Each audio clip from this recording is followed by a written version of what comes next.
Yeah, loved it. I took my 10-year-old and we had such a good time. It's so good. It's just so cute. And you come out just going, just feel good. That's what I think too.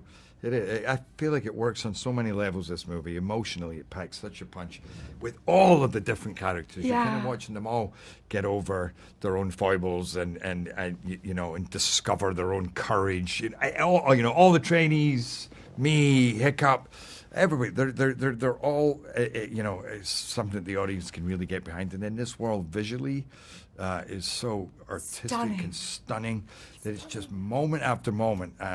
It's a treat. How was it to finally bring Stoick to life in person in live action? Painful. And hot. Not good. Hot. It was, actually.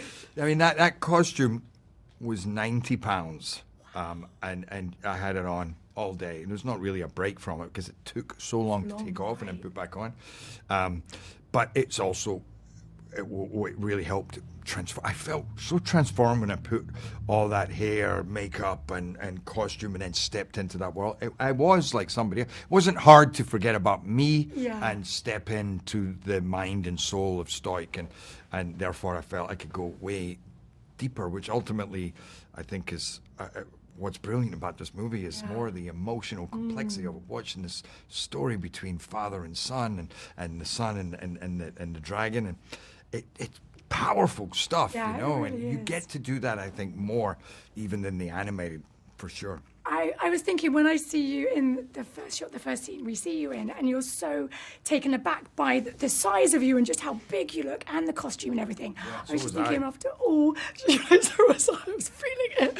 I was just thinking after all these years and playing Stoick and doing this like this in person with Mason and with Nico, there must be something really special about that. Very special.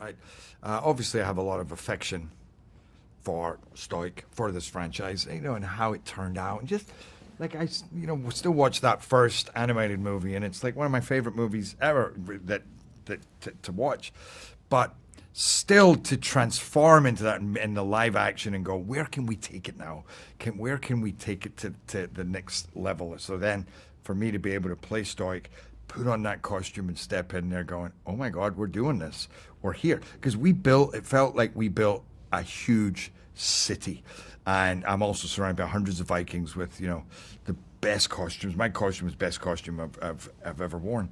And it was therefore easy to feel that metamorphosis into another world, which I also think is part of why the audience love it, because they're not sitting in their seats anymore. They're kind of like, they're there fighting dragons, floating on dragons up through the cloud. Yeah. I mean, even those flying scenes are some of the best cinematic experiences or scenes that I've ever seen.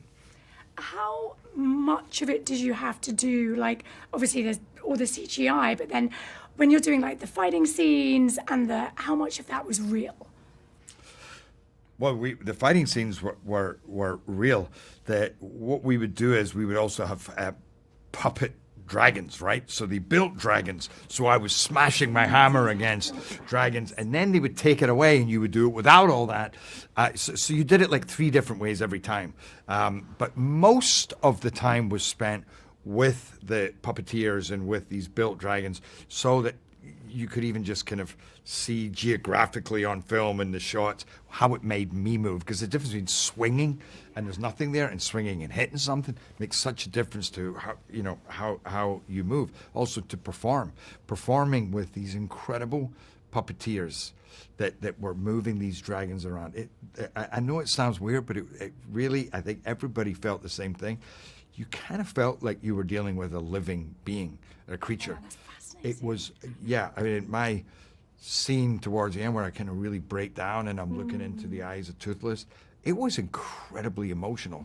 And thank God, because doing that to a tennis ball, it's like, you might pull it off, but you're not going to get the same richness and depth and feeling, which therefore also transfers from me to the audience. They get the benefit of that really powerful experience. It got me crying. Yeah, I was crying. I needed my too. tissues.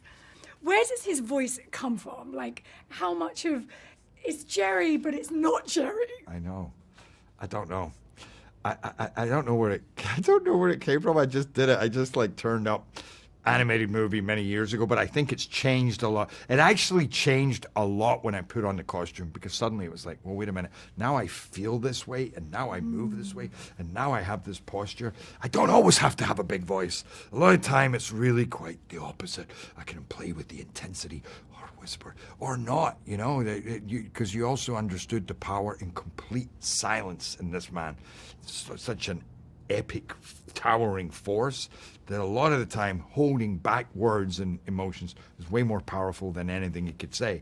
But I found the voice, I could give it a lot more color in this live action version, being there and being surrounded by other Vikings and, you know, my son. And I don't know, I could just, you know, but it's funny you say that, because people, I can't tell you, over the last 15 years, probably 100 times, a parent has stopped next to me with their kid and they've gone, "Look at Stoick," and the kid's like looking at me like, "You're not Stoick," you know. So they're just looking at me confused, and I'm like, "Hello," and then I go, "Oh, hiccup!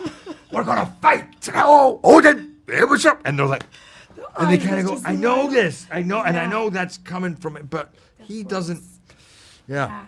So I went to see my buddy the other day in Orlando, and his kid was there, and he's like, you know, I haven't met his kid yet. He's like 3, and I've seen him, but not his kid. So he brought his kid, and he's like, "You're going to meet Stoick, you're going to meet Stoick." So I can't wait to meet his little kid, Liam. When I turn up, Liam goes, because I wasn't Stoick. He's like, "I think he thought you were going to be like, you know, but then I did the voice. Then we were best friends after that, you know. And finally, because they're wrapping me, action hero, family movie, what's your favorite to play? Oh my God. I don't know. I like them all for different reasons, but I feel like this has it all. This feels like a family movie, but it's not just for families. I mean, 8 to 80, I think you would enjoy this at any age. It has drama, it has emotion, it you know, it's a fantastical kind of visual treat. I feel like so when I make a movie like this and I get a chance not just to play the kind of kiddie cartoonish, but to go deep and emotional, and actually give a performance that I could be proud of in a movie that is so well written and production design and feels great. It's rare that I get a response, or people get a response like they do to this movie. So right now, I'm definitely saying How to Train Your Dragon. This kind of fantasy, you know, family action thriller comedy. You know, it's really special. It's a real ride, isn't it? Yeah, musical. Like I'm just gonna keep going. Musical.